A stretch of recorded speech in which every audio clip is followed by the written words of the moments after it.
할렐루야. 나는 만군의 여호와라고. 나는 빛도 짓고 어둠도 지었다고. 오늘도 이 세상 가운데 우리를 불러내어 우리를 하나님의 자녀 삼아 주신 것 감사함으로 예배드리는 이 예배를 흠양하시고 우리에게 한량없는 은혜를 또 부어 주옵소서. 이스라엘을 저 애굽에서 이끌어내실 때 천지를 진동시키셨던 하나님 아버지, 오늘 이 시간 우리의 드려지는 이 예배에 주님 물러갈 것 물러가고 채워질 것 채워지고 갈라질 것 갈라지는 복된 예배가 되도록 성령 하나님 충만케 하여 주옵소서. 예배의 시종을 주의 거룩한 손에 의탁드리면서 예수님 이름으로 기도드립니다. 아멘. 아멘. 할렐루야. 감사합니다. 우리 성경 함께 창세기 26장 열어서 1절로 6절 한 목소리로 함께 읽도록 하겠습니다. 아브라함 때에 첫 흉년이 들었더니 그 땅에 또 흉년이 들매 이삭이 그랄로 가서 블레셋 왕 아비멜렉에게 이르렀더니 여호와께서 이삭에게 나타나 이르시되 애굽으로 내려가지 말고 내가 내게 지시하는 땅에 거주하라. 이 땅에 거류하면 내가 너와 함께 있어 내게 복을 주고 내가 이 모든 땅을 너와 내 자손에게 주리라. 내가 내 아버지 아브라함에게 맹세한 것을 이루어 내 자손을 하늘의 별과 같이 번성하게 하며 이 모든 땅을 내 자손에게 주리니 내 자손으로 말미암아 천한 만민이 복을 받으리라. 이는 아브라함이 내 말을 순종하고 내 명령과 내 계명과 내 율례와 내 법도를 지켰음이라 하시니라. 이삭이 그랄에 거주하였더니. 아멘. 아멘. 할렐루야. 감사합니다. 우리 성경을 읽어가다 보면 이 흉년으로 인해서 하나님의 놀라운 사건들이 만들어지고 또 그 뒤에 주어지는 다양한 일들을 보게 됩니다. 오늘 우리 읽은 성경에 보니까 아브라함 때에 첫 흉년이 들었더니 이렇게 알려줍니다. 근데 이삭 때에 또 흉년이 들어 이렇게 말씀을 합니다. 우리 또 뒤에 가서 보면 야곱 때에 큰 흉년이 들지요. 7년 동안 엄청난 흉년이 들어서 그 땅에 살지 못하게 되는 그런 일들이 일어나는데요. 이 흉년을 우리가 바라보면 결코 흉년이 좋은 게 아니잖아요. 우리가 육체적으로나 경제적으로나 또 뭐 환경적으로나 모든 면에 흉년은 결코 복이 아니잖아요. 그렇습니다.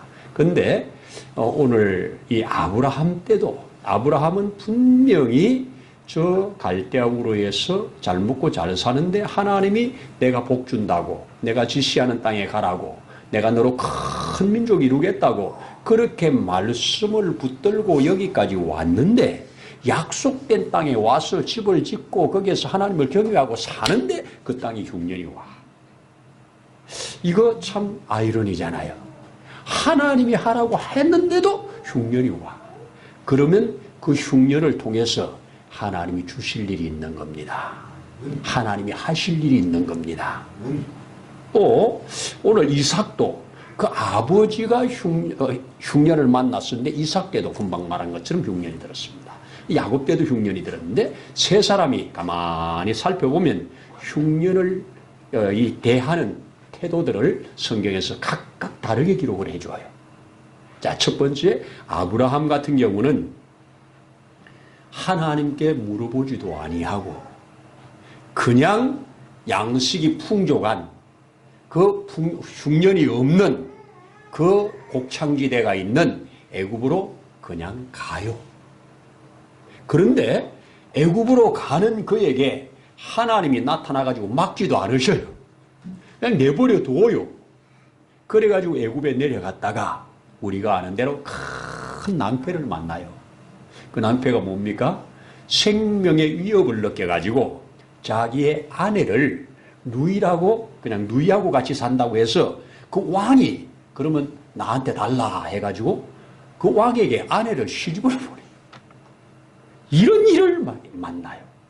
그랬는데 하나님께서 그 순간 급하게 비상을 걸어가지고 그 바로의 집에 그 왕의 집에 재앙을 쏟아붓는 겁니다.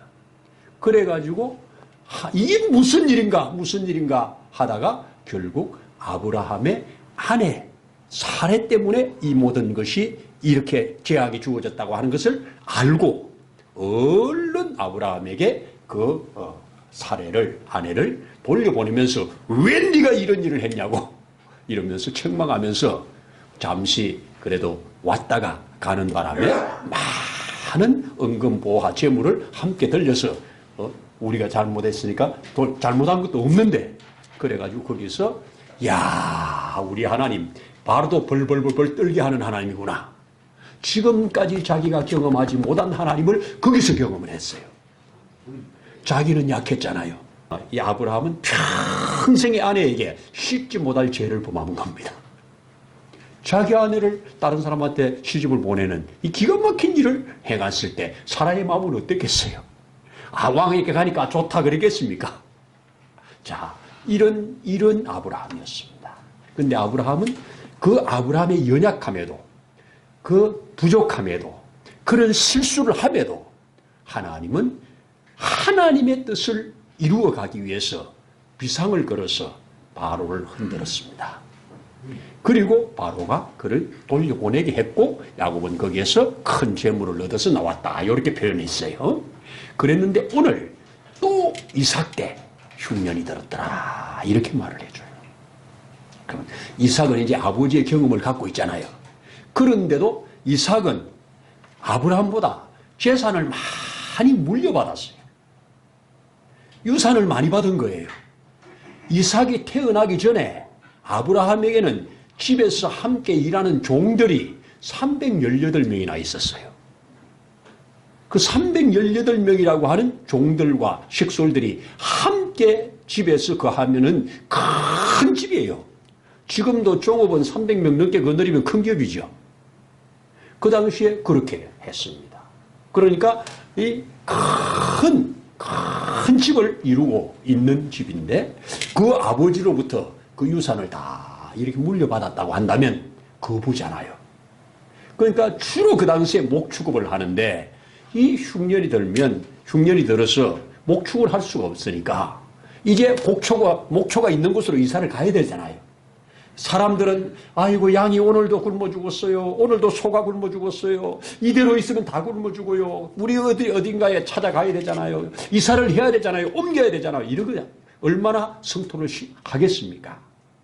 여기 앉아서 다 죽을 수는 없잖냐. 이럴 때 견딜 수 없어서 혼자만이 아니라 이 모두를 거느리고 있는 사람으로서 이를 이끌고 가는 겁니다. 그러면 가자. 애굽으로 가자. 애굽에는 곡창지대가 있으니까 애굽에는 목초지대가 있으니까 가자 하고 이끌고 가는 중에 하나님이 나타나셨습니다.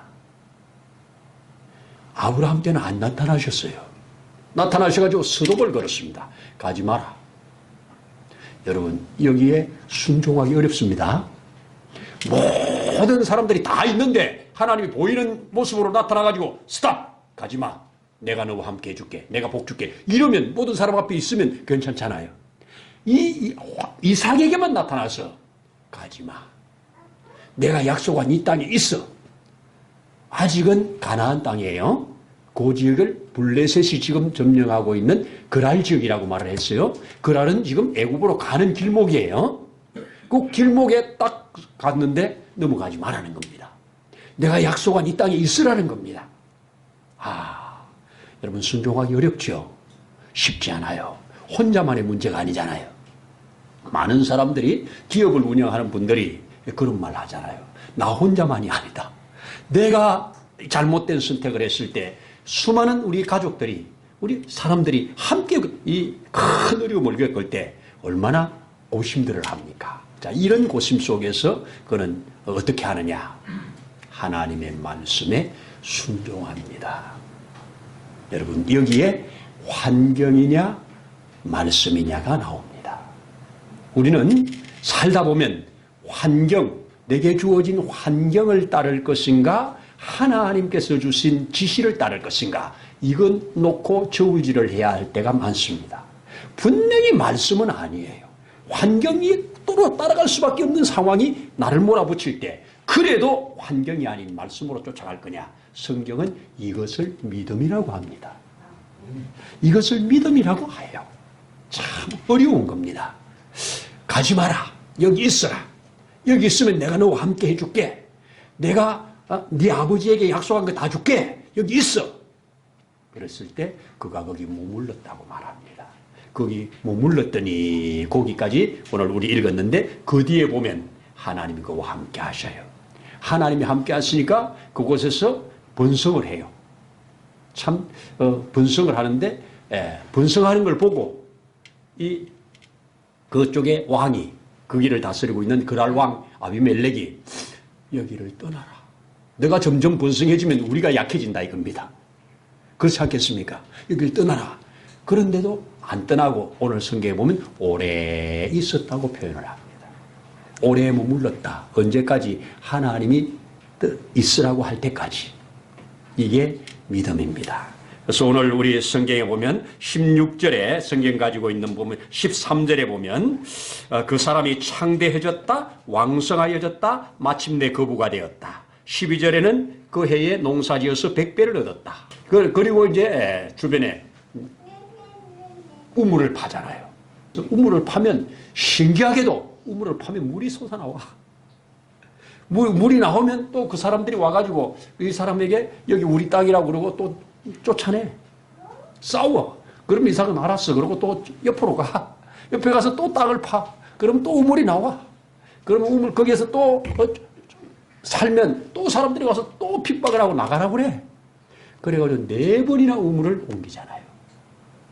그런데 이제 마지막에는 어떻게 합니까? 이렇게 우물을 파고 옮기는데 점점 그럼에도 저들이 아무리 쫓아내려고 해도, 저들이 아무리 핍박을 해도, 아무리 괴롭혀도 하나님이 그와 함께 하시니까 결국은 번성하는 모습을 보고 그 왕과 그 주변의 왕들이 이에게 와서 너와 우리와 화친을 맺자, 이런 제안을 해요. 화친해가지고 너 우리 괴롭히지 마. 우리도 너 안 괴롭힐게. 그리고 너가 받는 복 우리도 받고 싶어. 이 말은 뭐예요? 너가 믿는 하나님 우리도 같이 믿고 싶어, 이게죠. 여기에 우리 성도들의 복받음의 능력입니다. 하나님이 우리에게 저들이 생각지 못한 것들을 하나님이 부어주실 때 저들에게도 도전이 되는 거예요. 받고 싶은 거예요.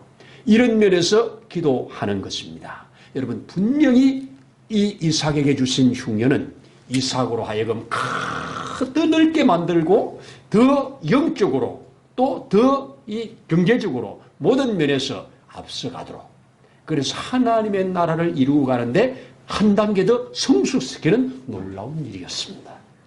그렇습니다. 또 우리 말씀들에 보면 이 야곱이 흉년을 만난 것은, 보세요. 야곱은 그 야곱이 사는 동네만이 아니라 그 당시 애굽을 중심으로 해서 전 세계가, 성경에 나와 영역에 있는 모든 세계가 다 7년 흉년이잖아요. 7년 흉년. 애굽은 7년 동안 풍년 동안에 준비를 해놨지만 다른 데는 준비를 안 해놓고 있었잖아요. 준비가 된 자는 흉년 때 많이, 풍년 때 많이 모아놨기 때문에 이게 가격이 엄청나게 올라갈 거 아니에요. 올라가니까 부는 점점 쌓이는 거예요. 자, 그런데 주변의 나라들은 2년이 되니까 더 이상 견디지를 못하잖아요. 그래서 야곱이가 이제 애굽으로 가면 되는데 애굽으로 안 가잖아요. 못 가잖아요. 그런데 야곱이 뭐라고 그럽니까? 우리 당신의 아들이, 지금 요셉이라고 하는 당신의 아들이 벌써 양의 이리에게 물려 죽은 줄 알았던 당신의 아들이 애굽에서 지금 총리가 돼 있어서 아버지를 모시오라고 그렇게 지금 수레를 가지고 왔다고 수레까지 보여주잖아요. 그런데 그가 바로 가지 않고 뭐라 그럽니까? 하나님께 기도합니다. 여기에서 이제 훈련된 게 나오지요. 훈련된 게 나오죠. 아브라함은 훈련이 안 돼가지고 그냥 물어보지도 않고 그냥 가가지고 큰 값을 치르고 교훈을 얻고 나옵니다. 이삭은 그래도 하나님이 한번 아버지의 경험을 이후에 순종하냐 안 하냐 이거 보려고 스톱을 걸었습니다. 그런데 순종을 했습니다. 야곱은 애굽으로 가는 게 너무 두려운 겁니다. 그래서 아들이 그렇게까지 되었다고 하는데도 하나님께 기도하고 갑니다. 이만큼 성숙한 겁니다. 이만큼 성숙한 겁니다. 여기에 우리가 만나는 흉년, 영적이나 육적이나 환경이나 모든 면에 만나는 흉년은 하나님이 그 지시함을 따르라고 하는 겁니다. 우리가 만나는 그 흉년 속에 하나님이 뭔가 우리를 성숙시키고자 하는 뭔가 하나님이 주시고자 하는 것이 감춰져 있다. 그거 깨달으면 큰 축복이 된다는 겁니다. 그거 가르치려고 오늘 우리 성경에 주셨습니다. 여러분, 이스라엘이 흉년 중에 3년 6개월 동안 이슬 한 방울 내리지 않고 비 한 방울 떨어지지 않던 3년 6개월의 흉년을 아시죠? 엘리야 때 아합 왕이 하나님을 거역함으로 인해서 하나님의 진노가 흉년이었습니다. 그 큰 흉년 3년 6개월 동안 이슬 한 방울 비 한 방울 안 떨어진다면 양들이 어떻게 살겠어요? 이슬이 안 오고 비가 안 오면 목초가 안 되잖아요. 그러니까 모든 사람들이 굶어 죽는 끔찍한 일입니다. 자, 이때 하나님께서 엘리야를 저 위쪽에 그릿 시내가에 있다가 저 우쪽으로 사렙다 지역으로 보냅니다. 거기에 갔더니 한 여자가 그 흉년 속에 이제 먹을 거 다 떨어져서 마지막으로 요만큼 남은 밀가루 그거에다가 기름 한 방울 넣고 그걸로 떡을 구워 먹고 아들과 함께 죽으려고 마지막에 나뭇가지 주로 나온 여자를 만나잖아요. 그때 그 여자에게 그 사정을 듣고 엘리야가 뭐라고 그럽니까? 그렇게 죽지 말고 그 떡을 구워가지고 나한테 가져와. 나한테 가져와. 그렇게 말할 때 이 여자가 알겠습니다 하고 떡을 정성껏 구워서 한 덩어리 딱 구워가지고 갖다 바칩니다. 성경에는 안 나오지만 내 생각에는 애가 같이 따라가지 않았을까. 그 배고픈데 구울 때 냄새 나잖아요. 먹고 싶은 게 배고플 때는 냄새가 얼마나 더 심하게 납니까? 얼마나 먹고 싶었겠어요. 그런데 세상에 이 떡을 갖다 주니까 이것을 혼자 다 먹잖아요. 애한테도 안 주고 매정하게. 애가 엄마 떡을 먹는 걸 보면서 눈이 얼마나 먹고 싶었겠습니까? 그랬는데 엘리야가 혼자 다 먹고 하는 말이 집에 가서 다시 떡을 구워서 너와 네 아들이 먹으래요. 여러분 같으면 이 말이 들리겠습니까? 금방 가루 싹 긁어서 물까지 부어서 싹 헹궈서 그걸로 반죽해가지고 떡을 만들었는데 한 방울도 없는데 설거지한 것처럼 깨끗한데 뭘로 먹어요? 그런데 가서 해서 먹으래요. 그런데 성경은 뭐래요? 여자가 집에 가서 그 밀가루통을 열어보니까 밀가루가 꽉 찼더래요. 그 사이에 누가 채웠는지 밀가루가 꽉 차고 그래가지고 크게 해가지고 아들하고 시칵 먹고 또 배고파서 또 열어보니까 또 차 있어. 그래서 3년 6개월 기간이 다 끝나는 동안에 밀가루와 기름이 떨어지지 않았더라. 이야, 얼마나 기가 막힌 역사입니까? 그런데요, 그 흉년 속에 3년 6개월 동안 굶어 죽지 않은 것만이 그것이 큰 은혜고 축복인 줄 알았는데 조금 있다가 그 흉년으로 인해서 그 엘리야가 지금 그 집에 같이 살고 있잖아요. 그런데 하나밖에 없는 외동아들이 떨거덕 죽어버려요. 남편도 없습니다. 남편도 없는 이 하나밖에 없는 외아들이 떨거덕 죽어버린 겁니다. 얼마나 기가 막히겠어요. 그때 엘리야에게 원망을 퍼붓습니다.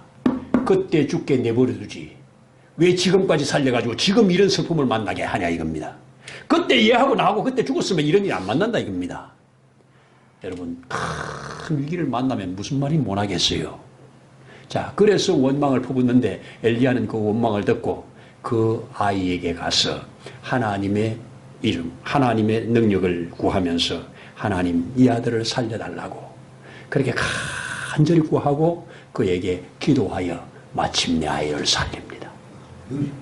죽은 아들을 살려서 그 어머니의 품에 다시 돌려드릴 때 그 어머니는 어떡합니까?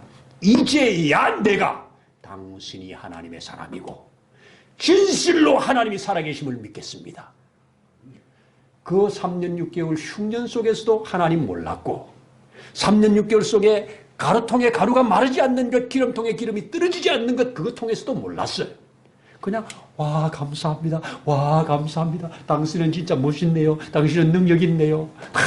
당신을 나에게 보내준 건 축복입니다. 이런 것까지는 알았는데 진짜로 여호와를 아들이 죽은 아들을 받았을 때 진짜 여호와를 만나. 그래서 그는 참 신앙인으로 거듭나. 그러면 그에게 그 나라에 주어진 것은 흉년은 축복이었죠. 이삭에게도 주어진 흉년은 축복이었죠.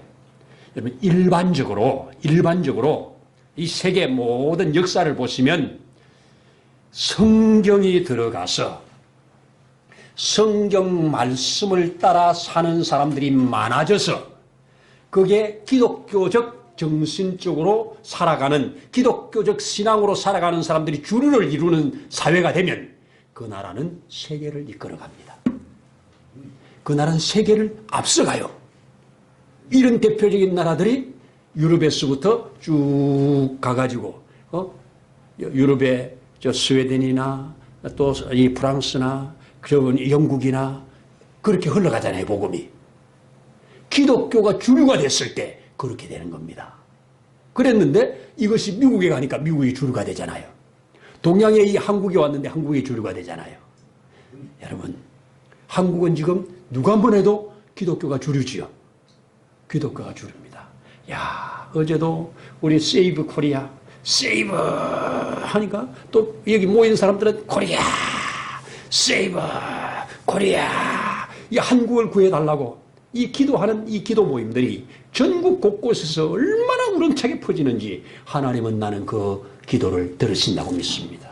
하나님 이 나라를 구원해 주세요. 이 나라를 다시 회복시켜 주세요. 그래서 전 세계 앞에 하나님의 살아계신 증거를 주세요. 우리가 지금 만난 이 흉년이 그냥 흉년이 아니라 하나님을 깨닫는 흉년, 하나님이 우리와 함께 하시는 놀라운 역사, 이거 알게 해달라고 하는 놀라운 부르짖음이라고 나는 믿습니다. 지금 그 세이브 코리아를 이끌고 가는 주류들이 다 크리스찬들이지 않습니까? 여러분 얼마나 감사한 일입니까? 얼마나 감사한 일입니까? 저는 믿습니다. 하나님 다시 한번 이 나라를 회복시키셔서 하나님의 그 거룩하심을 하나님의 공의와 정의가 실현되어짐으로 전 세계 앞에 이 나라를 우뚝 세우실 것을 저는 바라보고 그렇게 믿고 또 그렇게 기도하고 있습니다. 하나님은 반드시 승리하실 것이고 이 지구 역사 지금까지 내려오는 가운데 악이 번성해도 끝에는 진리가 이깁니다. 어둠이 세상을 꽉 덮어도 빛이 오면 이깁니다. 나는 그렇게 믿습니다. 흉년 어둠이잖아요. 흉년 어둠이잖아요. 근데 흉년 뒤에 하나님의 예비해 놓은 것이 있더라. 곳곳에서 성경에는 이 흉년.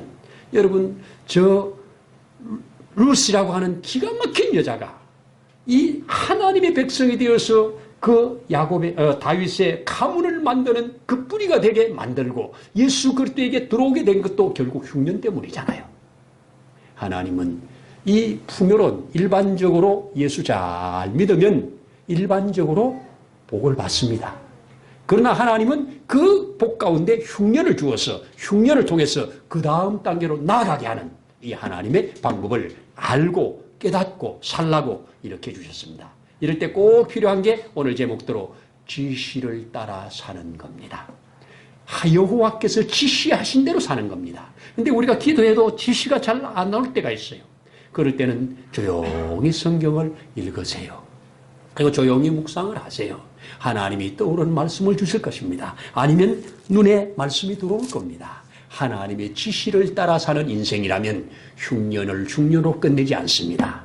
하나님의 지시를 따라가는 인생이라면 그 흉년 속에 들어있는 하나님의 기가 막힌 숨겨놓은 그 놀라운 것을 찾아서 그것으로 인하여 나를 복되게 할 뿐만 아니라 다른 사람을 복되게 하는 하나님의 이 역사를 이루어 간다는 겁니다.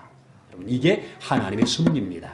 하나님은 나 하나 잘 되는 것보다 나로 말미암아 다른 사람을 복되게 하는 일을 하기 위하여 우리를 단련시키는 가운데, 훈련시키는 가운데, 연단시키는 가운데 쓰시는 방법 중에 하나가 흉년이다.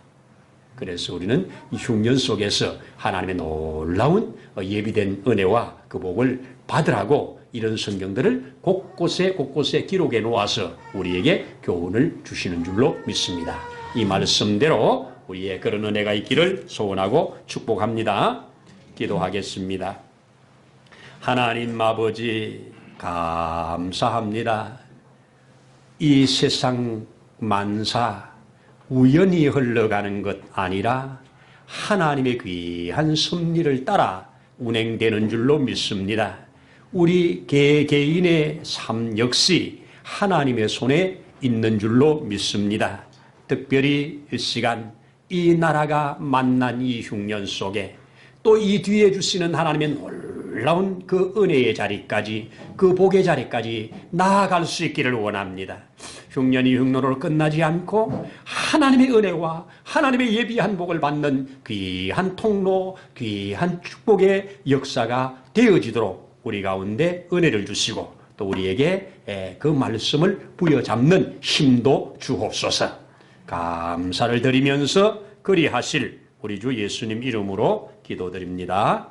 아멘. 이제는 우리의 생명이요 진리요 구원이신 주 예수님의 거신 은혜와 그 독생자를 보내시어 우리를 살려내기까지 하신 하나님 아버지의 사랑하심과 보혜사 성령님의 감동 감화 위로 충만케 하심의 역사가 오늘 이 자리에 함께 머리 숙인 사랑하는 심령 위에 세우신 몸된 교회 위에 이 나라와 민족 위에 이제로부터 영원토록 함께 하시기를 간절히 축원하옵나이다. 아멘.